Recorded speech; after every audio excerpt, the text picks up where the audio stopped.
자, 국가직 7급 헌법 기출해설 강의 시작하도록 하겠습니다. 자, 일단 해설 자료 1페이지 펴두시고요. 전체적으로 총평을 하면 지금 이제 작년에 시험제도 개편되고 나서 처음 이제 시험 실시되고 나서 난이도가 한번 훌쩍 뛰었죠. 그래서 작년 시험이 기존 시험보다 훨씬 어렵게 출제되고 나서 당연히 이제 그 이번 시험도 그럼 작년 시험처럼 어렵게 출제될 것 같다라는 거는 당연히 예상하는 바였고요. 그리고 이제 실제로 이번 시험 같은 경우도 작년 시험과 마찬가지로 재작년까지 출제 경향하고 비교했을 때 훨씬 어렵게 출제된 거죠. 그래서 이제 헌법 공부를 꼼꼼히 하신 분들, 그러니까 약간 단순 암기식으로 이렇게 공부하신 분들보다 전체적인 이제 이해를 바탕으로 해가지고 꼼꼼하게 공부하신 분들이 훨씬 더 상대적으로 유리한 시험이었다고 평가를 합니다. 자, 그리고 나서 이제 구체적인 문제 해설로 돌아가죠. 자, 그리고 이제 문제풀이 강의 같으면 이제 한 회차분 한 2시간 정도로 해가지고 이제 해설 강의를 꼼꼼히 진행하는데 지금 이제 기출해설 특강이고 1시간짜리 이제 강의고 하니까 거기에 맞춰가지고 좀 정답 지문 위주로 이제 해설 강의를 진행할 거고요. 당연히 이제 전체 나머지 지문, 정답 지문 말고도 나머지 세 지문 같은 경우도 이제 공부하는 단계 전체 정리 필요한 거고요.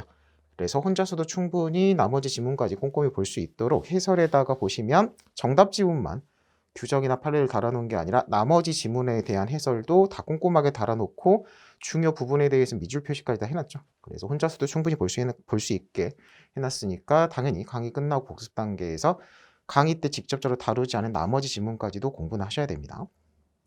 자, 그래서 교재 1페이지, 자료 1페이지로 가셔가지고요. 자, 1번 사회국가 원리입니다. 자, 동그라미 1번 보시면 이 지문 자체는 간단하죠. 네, 사회국가 원리 관련해서 국가에게 실제로 그 사회국가 원리 관련 자유를 행사할 수 있는 실질적 조건 급부를 마련해줄 국가의 적극적 자기 의무, 급부 의무를 인정해준다고 합니다. 그래서 인정하지 않는다고 했으니까 틀린 지문이죠. 그래서 나머지 지문 읽어보시면 되고요. 자, 2번으로 바로 가셔가지고요. 자, 동그라미 4번 지문 봅니다. 자, 접견교통권 관련해가지고 제한 관련 법리가 어떻게 돼요?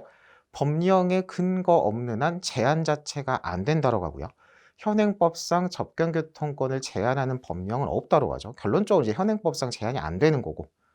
그리고 접견에 있어가지고 실제 접견이 이루어지는 경우에 비밀 보장이 핵심이라고 하는 거죠. 딱 그 정도 일단 머릿속에 잡고 보는 겁니다. 자, 그리고 동그라미 4번 보시면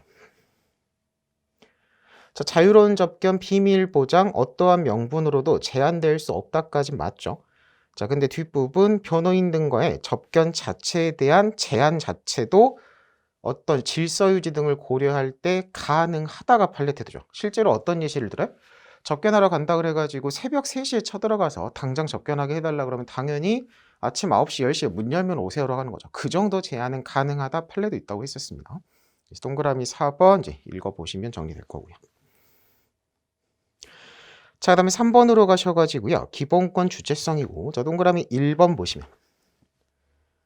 자, 교섭단체 소속 국회의원과 교섭단체를 구성하려면 여당, 야당, 거대 정당 소속 국회의원들이 유리한 거죠. 자, 무소속 국회의원으로서 교섭단체 소속 국회의원과 동등하게 대우받을 권리. 그래서 국회의원 지위에서 자, 밑에 해설로 가서 만든 지문을 좀 볼까요? 자, 밑에 해설 밑줄 부분 보세요. 자, 이 판례에서 문제되는 거는 기본권 침해를 이유로 헌법 소원을 제기했고요. 거기서 침해됐다고 주장하는 청구인이 주장하는 기본권의 내용이 뭐다? 밑줄 쳐놨죠? 청구인이 국회 상임위원회에 소속하여 활동한 권리, 청구인이 무소속 국회의원으로서 교섭단체 소속 국회의원과 동등하게 대우받을 권리예요. 자, 헌법 소원을 청구하려면 내가 이 기본권을 향유하는 기본권의 주체, 국민이 돼야 되죠. 국민 개인으로서 기본권 침해면 당연히 헌법소원이 긍정되지만 이게 만약에 국가기관인 국회의원의 권리 지위 침해면 기본권 침해를 이유로 하는 헌법소원 청구는 안 되는 쪽으로 가죠. 대통령에서도 비슷한 판례 봤었죠. 그래서 판례 결론은 뭐다? 입법권을 행사하는 국가기관인 국회를 구성하는 국회의원의 지위에서 향유할 수 있는 권한일 수는 있을지언정 일반 국민의 기본권이라고는 할 수 없다고요. 자, 결론이 안 써있지만 결론은 뭐겠어요? 이건 국민 개인 지위의 기본권 침해 문제가 아니니까 헌법소원은 적법하지 아니하도록 하는 겁니다. 그래서 내용 정리해 두시고 나머지 지문들도 읽어보시고요. 자, 그리고 바로 4번으로 가셔가지고 자, 동그라미 1번입니다. 자, 사회적 신분에 대한 차별 금지 관련이고요. 자, 평등권에서는 평등권 침해, 평등원칙 위반 여부에서 일단 순서가 어떻게 돼요? 비교 집단을 설정하고 비교 집단 사이에 차별 취급이 존재하는 걸 확인한 다음에 그러한 차별 취급이 합리적인 이유 있는 차별 취급인지를 판단하는 거고요. 그 심사에 있어 가지고 완화된 자의 심사와 엄격한 비례 심사. 그래서 엄격한 비례 심사에 의하는 것들이 좀 더 소수고 외워야 되는 판례군들이 되는 거였죠. 자, 그 정도 머릿속에 잡아두시고 밑에 해설 보세요. 자, 밑줄 부분입니다. 친일 반민족 행위자 후손이라는 점이 헌법 11조 1항 후문에서 규정하는 사회적 신분에 해당한다 할지라도 이것만 가지고 엄격한 비례심사가 적용되는 경우죠. 헌법에서 특별히 평등을 요구하는 경우라고 할 수 없다. 자, 그래서 다다음 줄 뒤에 보시면 자, 심사 기준 얘기죠.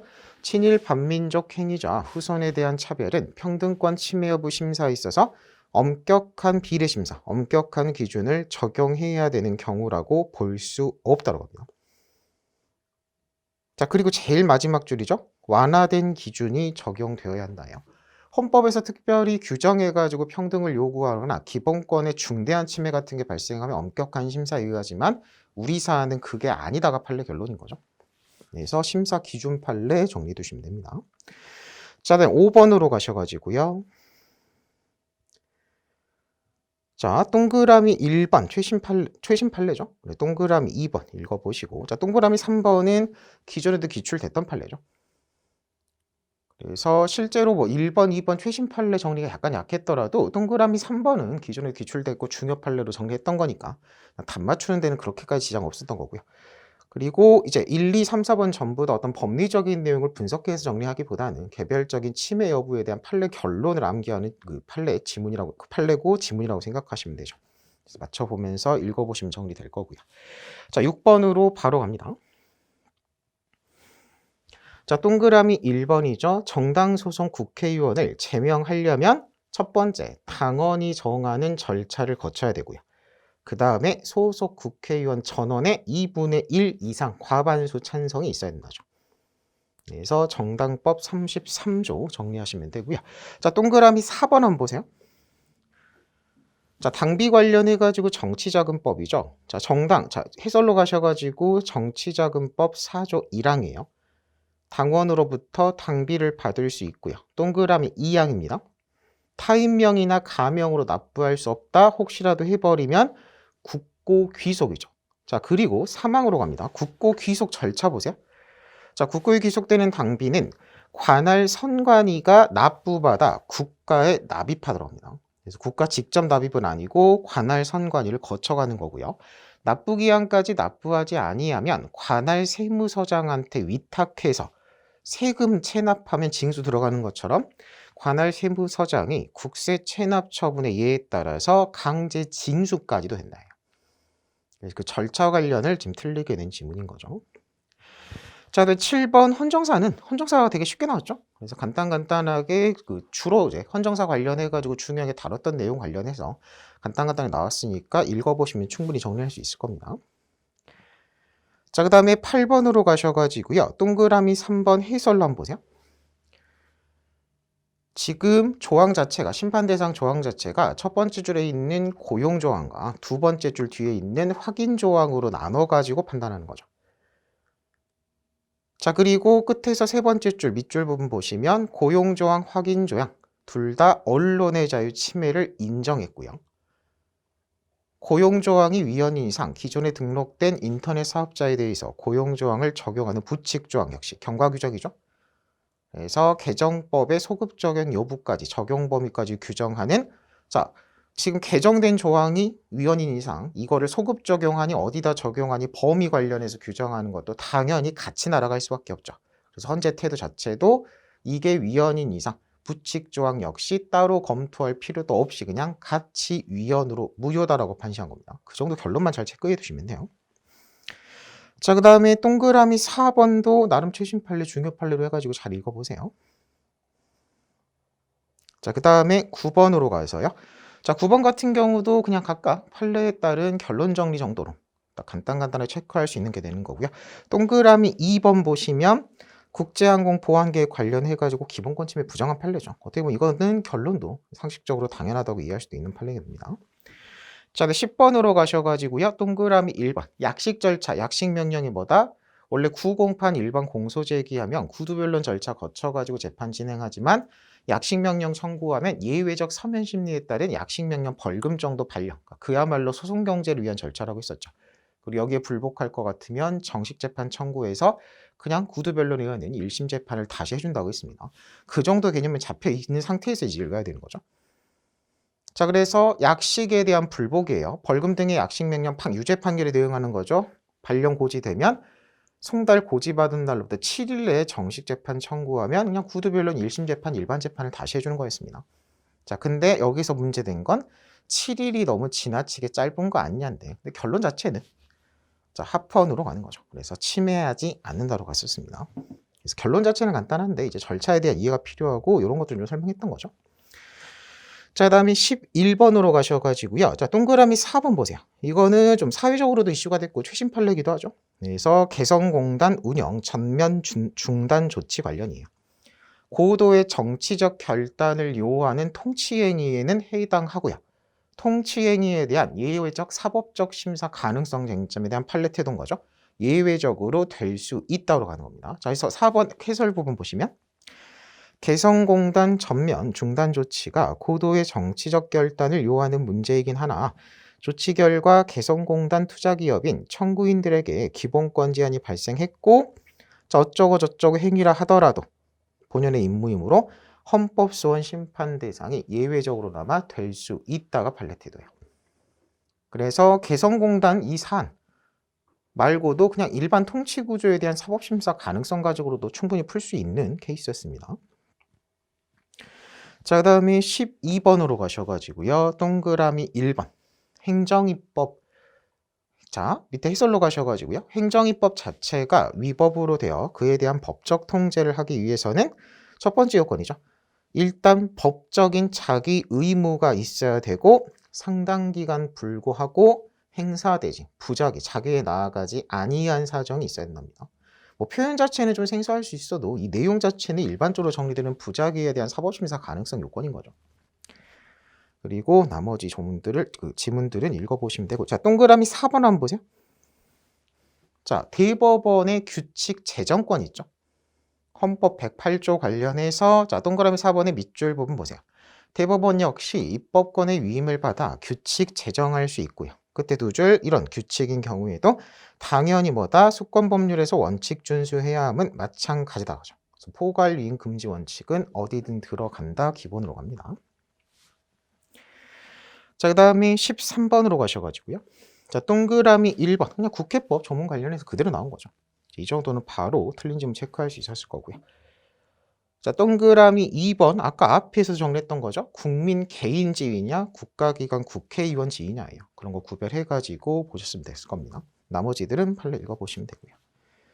자, 그 다음에 14번으로 가셔가지고요. 정보위원회 관련해가지고 이건 국회법 개정된 부분도 있고 해서 강조했던 부분이죠. 역시 국회법 조문 그대로 뭐 변형한 것도 없이 나와서 정답 지문 맞추는 것 자체는 크게 무리 없었을 거고요. 동그라미 4번 같은 경우도 그 정보위원회 전에 또 국회 임시회의 관련해가지고 법 구체적 개정 내용이죠. 그래서 개정법만 간단히 체크했더라도 정리할 수 있었을 겁니다. 자, 그 다음에 15번으로 가셔가지고요. 동그라미 2번 보세요. 자, 지방의회 의원 있고 지방자치단체 장 있죠? 자, 2번 해설로 가셔가지고 자, 끝에 두 줄만 보시면 돼요. 지방자치단체 장 선거권 역시 다른 선거권과 마찬가지로 헌법상 기본권으로 당연히 인정합니다. 이건 당연한 판례 태도인 거죠. 그리고 동그라미 1번 보세요. 법규명령적 행정규칙의 기본권 제한 가능성이에요. 그거 관련해가지고 잘 정리해 두시고요. 자, 16번으로 가서 동그라미 2번은 기존에도 최근에 기출도 됐던 그냥 지문 그대로인 거죠. 그래서 밑에 보시면 정부조직법 18조 1항 지휘감독권 그 다음에 2항이죠. 국무총리는 중앙행정기관 장 명령 처분이 위법 부당하다고 인정될 경우 자, 누구의 승인? 대통령의 승인 요건으로 해서 중지도 할 수 있고 취소할 수 있답니다. 그래서 기존에 나왔을 때는 잘 안 보던 조문이니까 좀 생소할 수 있었어도 최근에 이제 기출이 한번 되고 나서 반복돼서 또 나온 거니까 이 정도 이제 바로 맞출 수 있었겠죠. 자, 그다음에 동그라미 4번 직무대행 순서 같은 거는 일반적으로 정리하는 거죠. 자, 그다음에 17번으로 가셔가지고요. 자, 동그라미 3번으로 바로 갑니다. 그래서 자, 해설로 바로 가셔가지고요. 자, 어쩌고 저쩌고 하는 거 결론보다 헌법소원의 대상이 되는 공권력 행사로 보기 어렵다. 그래서 청구 자체가 부적법하다고 판시한 판례가 됩니다. 그리고 동그라미 2번, 동그라미 3번 그냥 규정 내용 그대로 그 밑줄 쳐놓은 부분 읽으시면 판단할 수 있겠죠. 자, 그다음에 18번으로 가셔가지고요. 동그라미 4번입니다. 그 사개특위 관련해가지고 판례 태도는 역시 기존에도 한번 기출됐던 판례죠. 그래서 그 부분 내용이 그냥 반복됐었어가지고 나름 또 최신 판례기도 하잖아요. 그래서 이 부분도 바로 맞출 수 있었을 겁니다. 그래서 내용 자체는 읽어보실 수 있게 밑줄 다 쳐놨고요. 자, 그다음에 19번으로 가셔가지고요. 자, 동그라미 1번 경찰 채용 관련해가지고 연령 제한. 자, 동그라미 2번 어쩌고 저쩌고 부사관 임용 관련해가지고 연령 제한이죠. 이런 것들 결론 결동 간단하게 읽어보시면 되고요. 자, 동그라미 3번 보세요. 자, 검사 징계로서 면직까지 인정하는 것도 역시 합헌 나왔죠. 그래서 간단하게 결론 체크해 보시면 될 겁니다. 자, 동그라미 4번 자주 나왔던 질문이죠. 그래서 신분의 부당한 박탈, 권한 또는 직무 외에 부당한 정지도 안 되고 내부 승진이자 관한 문제까지도 다 포함한다고 했었습니다.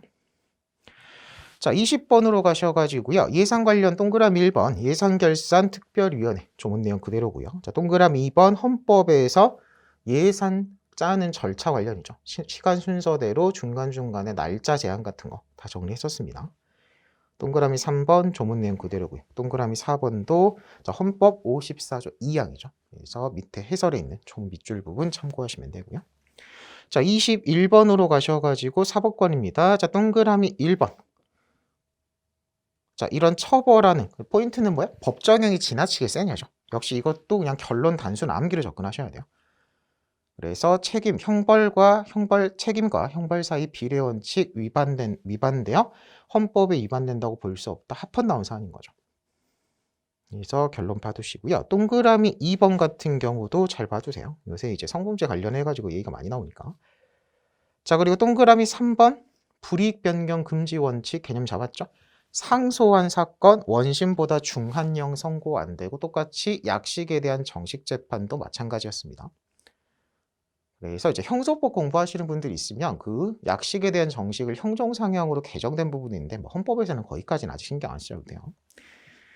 자, 그리고 4번을 읽어보시면 되고요.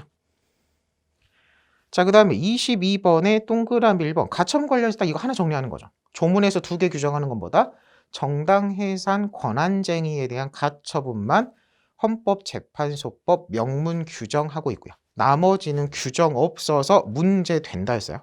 그냥 그 얘기 그대로 나온 거죠. 자, 뭐가 틀렸어요?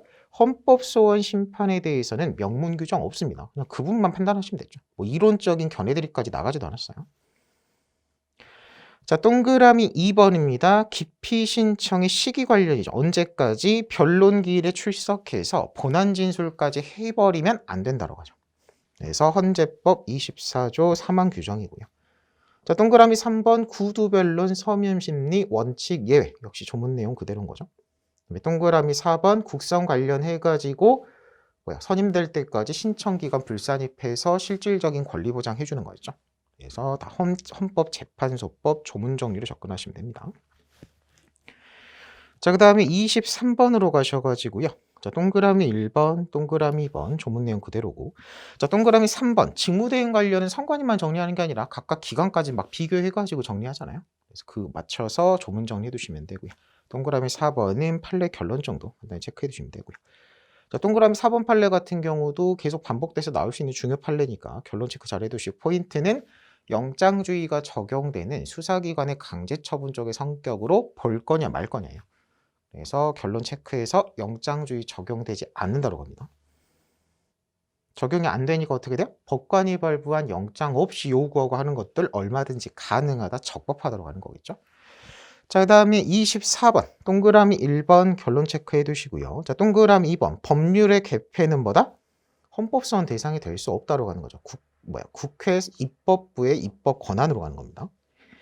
자, 동그라미 3번, 동그라미 4번 헌법소원 관련해 가지고 여러 번 나왔던 거죠. 그래서 동그라미 4번의 그 해설 부분 보시면 헌재법 75조고요. 자, 동그라미 2항부터 차근차근 정리하셔야 돼요. 그래서 인용 결정의 기속력부터 나머지 부분들 차근차근 읽어보시면서 절차, 규정 정리하신다고 생각하셔야 됩니다. 자, 그 다음에 25번으로 가셔가지고요. 재판 전제성 관련이죠. 자, 동그라미 1번. 자, 해설로 가셔가지고요. 첫 번째 줄 한번 보세요. 자, 68조 2항의 헌법 소원이죠. 위헌 법률 심사형이에요. 그래서 당연히 여기도 두 번째 줄 재판의 전제성은 인정돼야 되고, 여기서 말하는 재판의 전제성은 위헌 법률 심사에서 배운 거를 그대로 쓰는 거죠. 자, 그래서 밑줄 부분 보세요. 자, 법원에 계속되고 있어야 되고, 여기 위헌 판단 나왔을 때 재판 결론이 달라져야 돼요. 법원에서 당해 소송 사건에 적용되는 재판 규범 중 재정 신청 대상이 아닌 관련 법률에서 규정한 소송 요건을 구비하지 못하였기 때문에 부적법하다는 이유로 소각하를 해서 확정돼서 끝나버렸어요. 소각하라는 얘기는 청구 자체가 잘못돼가지고 청구를 날려버리는 거고, 그 청구를 받아줄지 말지에 대한 인용 여부, 본안 판단은 시작도 안 한 거죠. 당연히 전제성이 부정된다고 합니다. 자, 그래서 끝에 두 줄 보세요. 이제 이와 달리죠. 각하될 것 자체가 분명하면 전제성이 부정되지만, 각하될 것이 불분명하면 전제성을 인정할 수 있다는 비교에서 당연한 거죠. 그래서 1번 부분이 틀린 지문 되는 거고요. 자, 동그라미 3번 그 지문부터 보시면 형사사건에 있어서 원칙적으로 공소제기되지 아니한 법률조항의 위헌 여부는 당해 형사사건의 재판의 전제가 될 수 없다. 여기까지는 당연히 맞는 지문이죠. 형사소송에서 적용법조, 그러니까 살인죄 같으면 형법 몇 조, 250조 1항 이렇게 적혀 있으면 그 살인죄 형법 규정이 위헌인지에 따라 가지고 유무죄가 달라질 거니까 당연히 전제성이 인정될 수 있고, 자, 그럼 반대로 뭐야? 공소장에 공소제기되지 않고 적혀있지도 않은 적용법조 같으면 당연히 전제성은 부정되는 거예요. 이것까지는 당연한 거고. 자, 근데 그 뒷부분 보세요. 공소장에 적용법조로 기재되었다면 재판의 전제성을 인정할 수 있다죠. 자, 그 다음에 동그라미 3번 해설 부분 한번 보세요. 자, 첫 줄부터 보시면 이 사건 규정이 어쩌고 저쩌고 저쩌고 저쩌고 각 규정은 당해 사건에 적용될 수 없어서 재판의 전제성을 부인한다예요.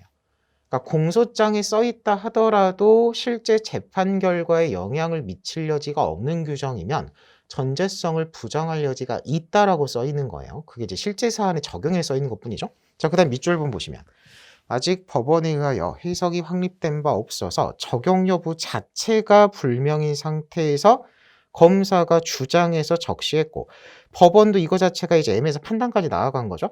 적용 가능성을 전제로 재판의 전제성을 긍정하여 죄형 법정주의 위반 등의 문제점을 지정하면서 신청까지 했으면, 지금 적용자 아까 각하랑 똑같아요. 각하할 게 분명했으면 전제성 부정인데 자체가 애매하면 판단해 주는 거죠. 전제성 인정해서. 여기도 마찬가지로 불분명해서 적용 여부 자체가 쟁점에 대해서 재판 제기됐고 거기에 따라 위헌 제청까지 됐으면 전제성을 인정한다로 가는 겁니다. 자, 그래서 동그라미 3번 부분이 이게 해석에 따라서 약간 지문 맞다 틀리다가 애매할 여지가 좀 있거든요. 근데 지금 동그라미 2번이 확실히 맞는 지문인 거고, 동그라미 3번은 거기에 비교해가지고 공소장에 기재되었다면 인정할 수 있다요. 그리고 이제 구체적으로 판단해서 인정하지 않을 수도 있다죠. 그리고 이게 앞부분이 틀렸다고 볼 여지도 해석이 좀 있는 거예요. 그래서 원칙적으로 공소제기되지 아니한 법률 조항의 위반 여부는 전제가 될 수 없다가 원칙적으로도 맞고요.